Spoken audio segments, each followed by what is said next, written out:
Ads లేకుండా latest episodes చూడండి. ఆలోచించద్దురా. అభికి ఎలాగూ ఆ పొలం మీద ఆశ లేదు. మీ నాన్న కోసం పోటీకి ఒప్పుకున్నాడే తప్ప పొలం కోసం కాదు. నువ్వు అభితో మాట్లాడావంటే పోటీ లేకుండా అఖిల్కి పొలం వచ్చేస్తుంది. ఆ ఎమ్మెల్యేతో కలిసి మీ ఇద్దరు రియల్ ఎస్టేట్ వ్యాపారం చేయొచ్చు. బాగా డబ్బులు సంపాదించొచ్చు. నీ కూతురు పెళ్లి ఘనంగా చేయొచ్చు.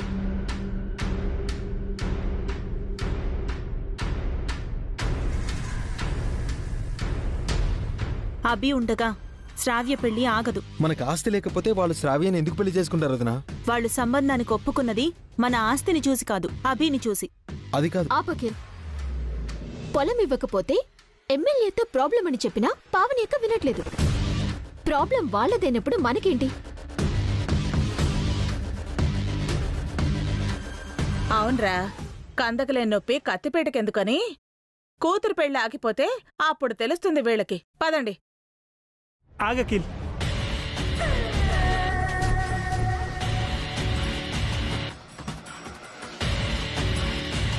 నేను అభితో మాట్లాడతాను.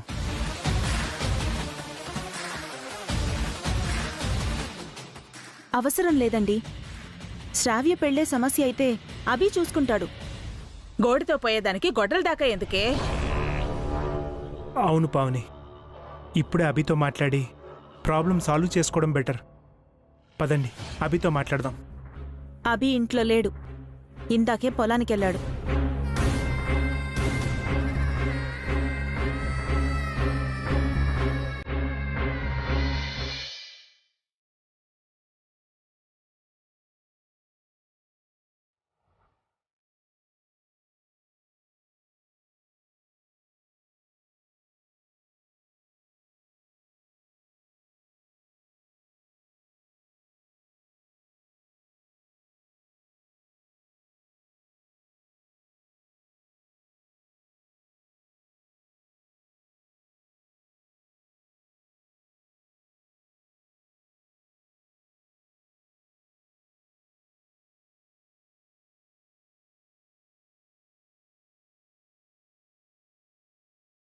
ఏం ఆలోచిస్తున్నారండి?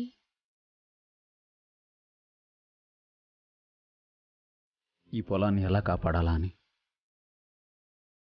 పొలం అమ్మడం నాన్నకిష్టం లేదండి. పందెంలో ఎలాగో మీరే గెలుస్తారు కదండి, పొలాన్ని మీరు నిలబెడతారు. నానిష్టం నెరవేరుతుంది, కానీ అఖిల్ బాధపడతాడు. మన దగ్గర కూడా కాస్త పొలం ఉండుంటే బాగుండు కదా వసు గారు. అది అఖిల్కి ఇచ్చేసి ఉండేవాళ్ళం. ఈ పొలం నాన్నకు మిగిలిపోయి ఉండేది. ఇవ్వడం తప్ప ఇంకేం తెలియదా ఈ మనిషికి? తనకంటూ ఏదీ మిగిల్చుకోరా? పొలం అమ్మకూడదు, అఖిల్ బాధపడకూడదు. ఈ రెండూ జరిగే మార్గం చూడాలి వసు గారు.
ఏంటన్నా ఎలా వచ్చారు?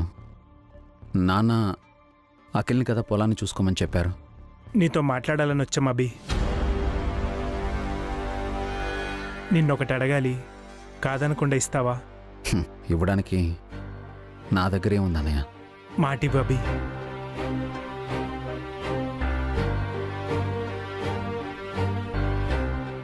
మాట దేనికోసం? అఖిల్ ఈ పొలం కావాలనుకుంటున్నాడు. నీతో పందెంలో గెలవలేడు. నువ్వే అఖిల్ని గెలిపించాలి. నీకంటే అఖిల్ ఎక్కువ ధాన్యం పండించాడని నాన్నతో చెప్పాలి.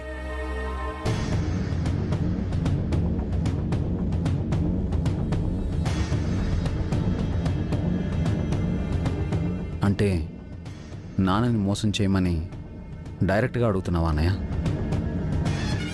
ఇందులో మోసమేముంది బావగారు? ఈ పొలం మీద ఎలాగో మీకు ఆశ లేదు. ఆశపడుతున్న మాకైనా ఈ పొలం ఇవ్వచ్చు కదా. మావయ్య గారు పెట్టిన పందెంలో గెలిచి తర్వాత పొలం తీసుకోండి, ఎవరు కాదన్నారు. నాకు వ్యవసాయం రాదొదినా. పొలం అమ్మి వ్యాపారం చేద్దామనుకుంటున్నాం. అవునబ్బి, పొలంలో ఎంత వస్తుంది చెప్పు? అదే బిజినెస్లో అయితే కోట్లు వస్తాయి. అయినా ఇది 2 కుటుంబాల మధ్య సమస్య కాదు కదా అబ్బి, మన అన్నదమ్ముల మధ్య సమస్య. మేము ఎదగాలని నీ ఆస్తంతా మాకిచ్చేశావు, ఈ పొలాన్ని ఇవ్వలేవా?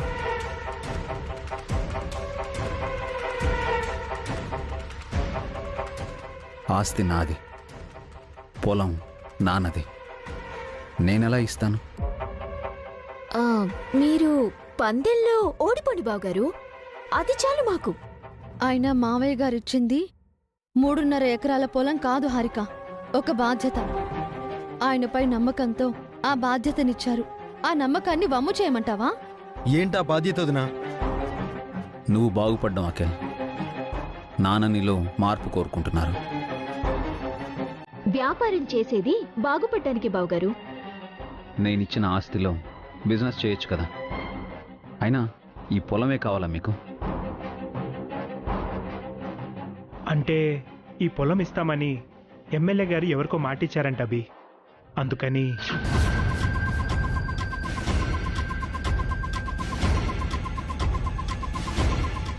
అంటే ఈ పొలం మీకు కాదా, ఆ ఎమ్మెల్యేకా? ఆయనతో కలిసి మేము రియల్ ఎస్టేట్ బిజినెస్ చేయబోతున్నాం. ఆ బిజినెస్లో ఆయన మాకు వాటా ఇస్తా అన్నారు. అందుకు బదులుగా ఈ 7 ఎకరాల పొలం కావాలని అడిగారు.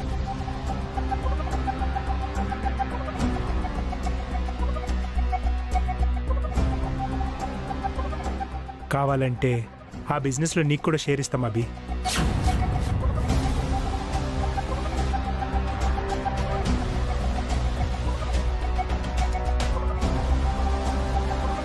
ఇక్కడ ఫ్యాక్టరీ రాబోతుందట. ఆ ఫ్యాక్టరీలో నీకు వసుకి జాబ్ వచ్చేలా చేస్తాం. అతనికి బిజినెస్ లో షేర్ ఇస్తామంటారేంటి బావగారు? అతనికి ఎలా షేర్ ఇస్తాం? ముందైతే అభియాన్ని ఒప్పుకొని ఆ తర్వాత ఎలాగోలా తప్పించేద్దాం. ఇంత పచ్చని పొలాన్ని ఫ్యాక్టరీగా మారుస్తారా? అసలు ఆ మాట అనడానికి మీకు నోరెలా వచ్చిందన్నయ్య? ఫ్యాక్టరీలేం ఆకాశంలో కట్టరు బావగారు, నేల మీదే కడతారు. పంట భూముల్లో ఫ్యాక్టరీ కట్టడం ఏంటి హారిక? మన భూమికి 4 రెట్లు ఎక్కువ డబ్బులు ఇస్తారు వదినా. ఆకలిస్తే అన్నమే తింటాం కానీ బంగారాన్ని తిన్నాం కదా. బంగారాన్ని నమ్మి కోరిన భోజనం తినచ్చు బావగారు. ఏదైనా కడుపులో పట్టినంతే తింటారు హారిక. మీరు అతిగా ఆశపడుతున్నారు. ఇంతకి నువ్వేమంటావు అభి? నాన్నని నేను మోసం చేయలేను అన్నయ్య. ఈ పొలం అమ్మడం నాన్నకి ఇష్టం లేదు. ఆయన ఇష్టాన్ని కాదని ఈ పొలాన్ని మీకు ఇవ్వలేను.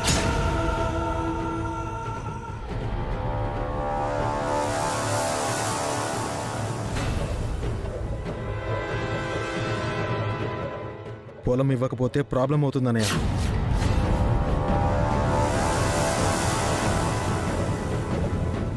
ఎవరికి ప్రాబ్లం అవుతుంది?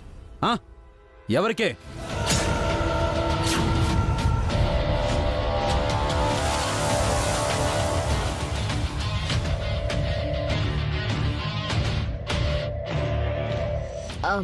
మీరు చెప్పండి బావగారు. అంటే అభి అది ఏంటన్నయ్య, మళ్ళీ నాన్న మీద దాడి చేయిస్తారా లేక నా మీద దాడి చేయిస్తారా?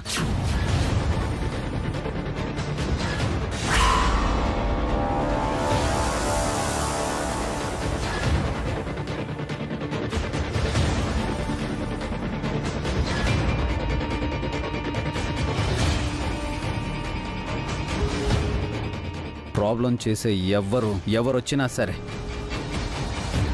వాళ్ళకి ఈ పొలానికి మధ్య నేనుంటాను. నన్ను దాటి నాన్నను కానీ నన్ను దాటి ఈ పొలాన్ని కానీ ఎవ్వరూ టచ్ చేయలేరు. నాన్న మీద నీ మీద దాడి ఎందుకు చేస్తాం అభి? పొలం విషయంలో నువ్వు హెల్ప్ చేస్తావని వచ్చాము. సారీ అన్నయ్య, ఈ విషయంలో నేను నీకు ఎలాంటి హెల్ప్ చేయలేను. అవసరం లేదు బావగారు. ఈ పొలాన్ని ఎలా దక్కించుకోవాలో మాకు బాగా తెలుసు. మరి ఎందుకు భాస్కర్ బావగారిని మధ్యవర్తిగా తెచ్చుకున్నారు? అభి అన్నయ్యకు నా మీద కోపం పోయిందనుకున్నాను వదినా. నాకు హెల్ప్ చేస్తాడనుకున్నాను. వద్దకిల్, మనం ఎవ్వరి దగ్గర తల దించొద్దు. మన 3.5 ఎకరాల్లో ఎక్కువే పండిద్దాం. వాళ్ళకి వ్యవసాయం తెలిస్తే మనకి టెక్నాలజీ తెలుసు. మనమే గెలుస్తాం. ఈ పొలం అంతా మనమే సొంతం చేసుకుంటాం. All the best Harika. ఈ పొలం ఎలా అమ్ముతారో మేము చూస్తాం. ఛాలెంజా? అవును, ఛాలెంజే. మాకంటే పిడికెడు ధాన్యం ఎక్కువ పండించండి, చూద్దాం. పిడికిడి కాదు, 10 బస్తాలు ఎక్కువే పండిస్తాం. పదకిల్, పదండి బావగారు.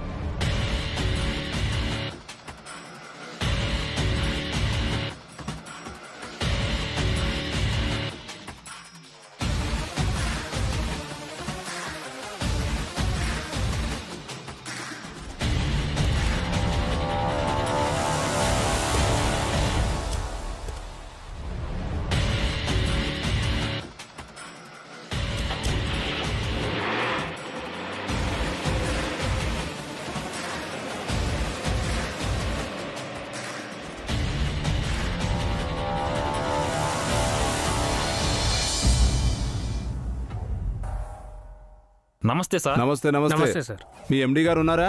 ఉన్నారు సార్, రండి. పద పద రాపియే. పదండి. కూర్చోండి సార్, నేను వెళ్ళి పిలుస్తాను.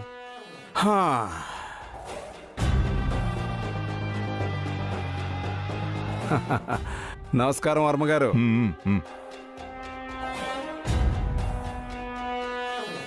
మీలాంటి బిగ్ బిజినెస్ మ్యాన్ల అండదండలు ఉన్నంతకాలం మాలాంటి పొలిటీషియన్స్కి 3 ఎలక్షన్స్, 6 క్యాబినెట్ మినిస్టర్ పదవుల్లా ఉంటాం సార్. మాకు మనీ ఉంటే మీకు పవర్ ఉంది. పవర్దేముంది సార్, మనీదే అంతా. పైసామే పరమాత్మ అంటారు కదా. మా కొత్త ఫ్యాక్టరీకి ల్యాండ్ ఇస్తా ఉన్నారు, అది ఎంతవరకు వచ్చింది? ఆ పనిలోనే ఉన్నామండి. ఆ చుట్టుపక్కల ఉన్న ఊళ్ళన్నీ నేను మా పిఏ జల్లెడ బట్టి మరీ వెతికాం. ఓ బ్రహ్మాండమైన పొలం చూసాం. అక్కడ గనక మీరు ఫ్యాక్టరీ పెడితే ఇక మీకు తిరుగుండదు. మీరు ఇదివరకు చెప్పిన పొలం ఏమైంది? ఆ పొలం గురించే సార్ చెప్పేది. అది పంట పొలం అన్నారు, రైతులు ఎలా ఇస్తున్నారు? అది పొలమే కానీ దాని ఓనర్ రైతు కాదు సార్. అతనికి వ్యవసాయం రాదు, అందుకే అమ్మకానికి పెట్టాడు. ఆ పొలం మన చేతికి ఎప్పుడు వస్తుంది? 1 నెల లోపల రిజిస్ట్రేషన్ అయిపోతుంది సార్. కాకపోతే ఒక చిన్న తిరకాసు వచ్చింది సార్. ఏంటి, ప్రైజ్ విషయమా? డబుల్ ట్రిబుల్ ఎంతైనా పర్వాలేదు, కొనేద్దాం. మీరు ఆ మాట అంటారని నాకు ముందే తెలుసు సార్. ఇంకా మీరు రిలాక్స్ అయిపోండి, ఆ పొలం మీదే. ఇంకా మీరు ఫ్యాక్టరీ పనులు స్టార్ట్ చేసుకోవచ్చు సార్. థ్యాంక్స్ ఎమ్మెల్యే గారు. 4 నెలల్లో మా అబ్బాయి పెళ్లి, ఆ లోపు ఫ్యాక్టరీ శంకుస్థాపన జరిగిపోవాలి. అన్నట్టు మర్చిపోయాను, మా వియంకుడెవరో మీకు తెలియదు కదూ? మీలాంటి గొప్ప వ్యక్తికి గొప్ప వియ్యంకుడే వస్తాడు సార్. ఇక మేము బయలుదేరతాం, ఆ పొలం సంగతి చూడాలి. వస్తాం సార్. కాస్త త్వరగా చూడండి. పదవయ్య పిఏ. రండి సార్.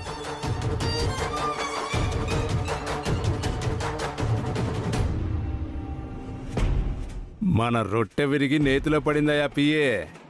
వెంటనే అఖిల్ గాడికి ఫోన్ చేసి విషయం చెప్పాలి.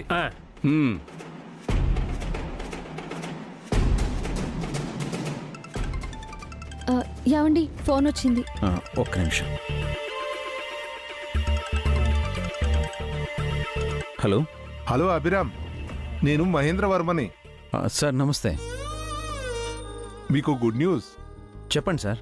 నా కొత్త ఫ్యాక్టరీకి పర్మిషన్ వచ్చింది, ల్యాండ్ కూడా దొరికింది. Wow, congratulation sir. అంతా మా కోడలు రాబోతున్న వేళా విశేషం అభిరామ్. ఇన్నాళ్ళు రాని పర్మిషన్ మీతో వియంకులు అవగానే వచ్చింది. Thank you. ఈ విషయం మా కోడలికి మీ అన్నయ్యకి చెప్పండి. తప్పకుండా సార్. ఇంకో విషయం అభిరామ్, కొత్త ఫ్యాక్టరీ పనులు మీరే చూసుకోవాలి, కాదనకండి. హ్మ్. మీలాంటి మంచి మనిషి చేతుల మీదుగా ఆ ఫ్యాక్టరీ నిర్మాణం మొదలు పెడితే దాని భవిష్యత్ చాలా గొప్పగా ఉంటుంది. ఇది నా request Abhiram. Definitely sir. Thank you once again. ఉంటాను. Bye sir. ఎవరండి? వర్మ గారు. కొత్త ఫ్యాక్టరీకి పర్మిషన్ వచ్చిందంట, ల్యాండ్ కూడా దొరికిందంట. ఇదంతా మన శ్రావ్య వల్లే అంటున్నారు. అవునా? ఎంత మంచి వార్త చెప్పారండి. ఈ విషయం వెంటనే అన్నయ్యకి చెప్పాలి. పదండి.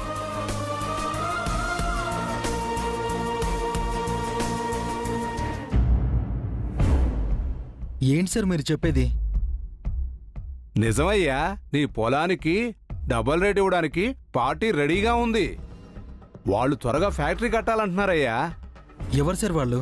ఎవరైతే మనకెందుకయ్యా, మనకు కావాల్సింది డబ్బులు. త్వరగా పొలం మన చేతుల్లోకి వచ్చేటట్టు చూడు. మీ అన్నయ్య కూతురు పెళ్లి ఘనంగా చేయొచ్చు. అలాగే సార్, ఇప్పుడే మా అన్నయ్యతో చెప్తాను. ఉంటాను సార్. ఉండాలయ్యా, మీరు బాగుండాలి, నేను బాగుండాలి, మన కష్టానికి తగ్గ ఫలం దక్కాలి. సర్వే జన సుఖినో భవంతు.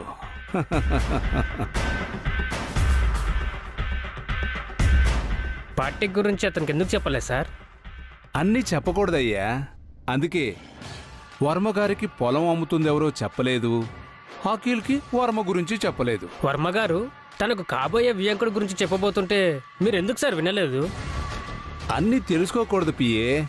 ఆ వర్మ వియంకుడు ఎవడైతే మనకేంటి, మనకు కావలసింది ఆ వరమిచ్చే డబ్బులు. ఆ తరువాత ఆ అన్నా తమ్ముళ్లను ముంచేసి ఆ అభిరాముని రెచ్చగొట్టడం. అంతవరకే ఆలోచించాలి. పద.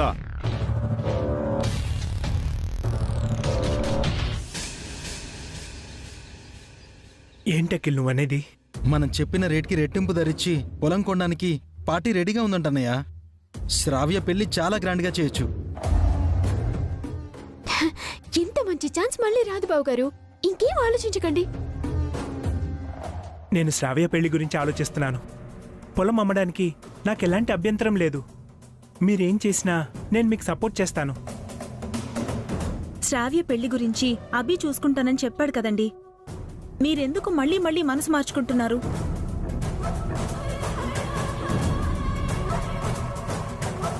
పొలం అమ్మొద్దని అభి చెప్పాడు కదా. అన్నయ్య, ఇందాక వర్మగారు ఫోన్ చేశారు. మన శ్రావ్య గురించి చాలా గొప్పగా మాట్లాడారు. శ్రావ్య తమ కోడలు కావడం వాళ్ళకి కలిసి వస్తుందని చెప్పారు. భాస్కర్ వియ్యంకుడు నీకు ఫోన్ చేయడం ఏంటవి? పెళ్లి కూతురు తండ్రి పెద్దోడా లేకపోతే నువ్వా?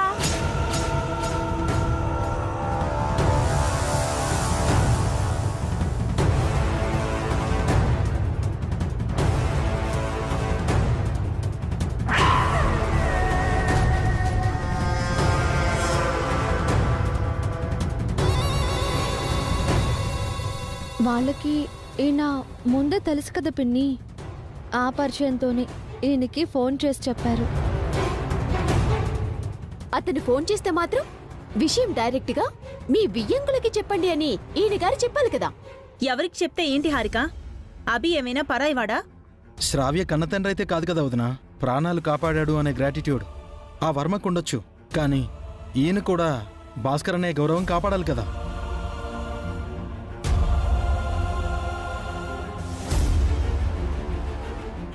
అవునబి, నాతో మాట్లాడమని నువ్వు మా వియ్యంకుడితో చెప్పుండాల్సింది. తప్పు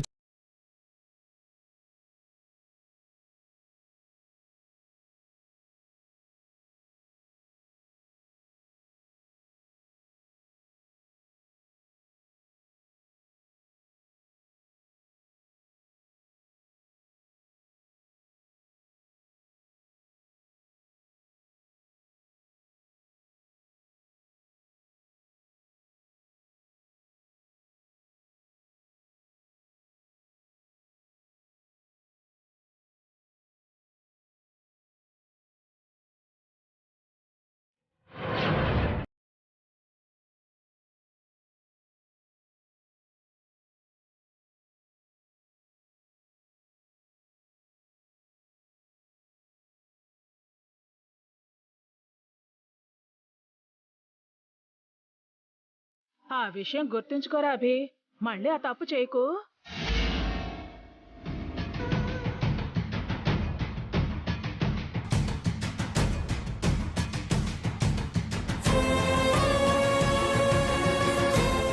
సారీ అభి, ఆయన అన్న మాటల్ని పట్టించుకోకు. శ్రావ్య పెళ్లి జరుగుతోందంటే కారణం నువ్వు. ఆయన అన్న మాటలకి నన్ను క్షమించు. అయ్యో వదినా, అదేం లేదు వదినా, నాకేం బాధగా లేదు. ఆయన మళ్ళీ మళ్ళీ వాళ్ల వైపే వెళ్తున్నారు అభి. నేనెంత చెప్పినా వినట్లేదు. వాళ్ళాయన్ని మార్చేస్తున్నారు.